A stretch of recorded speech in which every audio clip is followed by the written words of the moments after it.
To youngsters lawyer, jangan jadi lawyer yang sombong. Lawyer yang sombong, you won't get business. You have to bear in mind that you are not the only lawyer in Malaysia. Hello, I am Diana. I am 100 MIYE.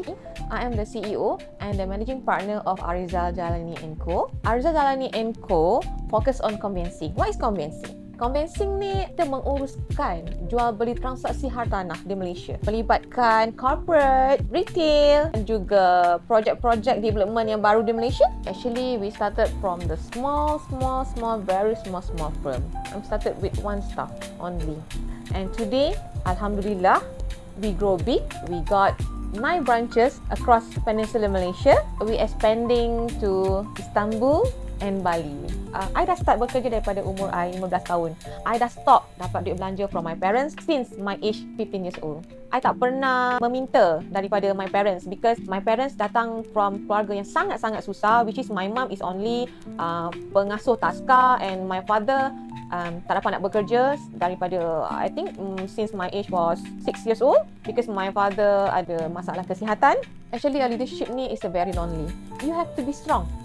You have to bear in mind that itu sacrifice you as a leader.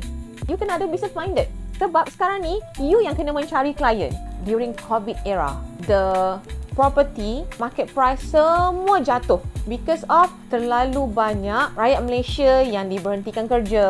I masa tu rasa macam I really down because mestilah macam mana I nak bekerja. Dan sebab kita punya industry is related to the market hartanah Malaysia. Macam mana I nak sustainkan my firm. I dah terfikir, maybe I have to downsize my firm. But that the worst decision I kena buat lah because I really sayang my staff. So surprisingly, I making money. I pun macam sangat-sangat terkejut. From there, I macam terfikir, government sector still can membeli hartanah ketika itu sebabnya the only sector yang still menerima gaji ialah government sector. So during the era, all the government staff berlumba-lumba nak membeli hartanah yang ketika itu drop. I pun memang take advantage from that situation, which is I approach all the government sector untuk membeli hartanah ketika during COVID. I'm very proud that I can find a solution how to sustain my firm. I cuba, I try my very best untuk kita lebih dekat dengan klien dengan our agents. Kita tak guna legal term pun when dealing with the clients ke, with the agents.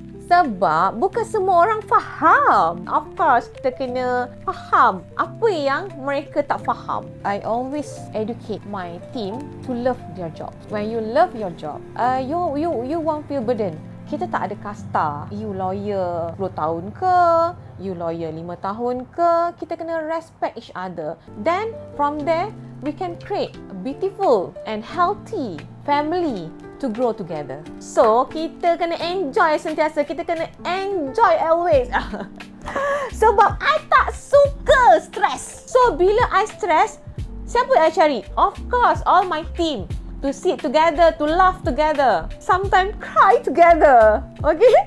Alhamdulillah, until now, I masih lagi menjaga mereka semua. Itu antara rahsia lah sikit. Antara rahsia kejayaan I, which is always be kind.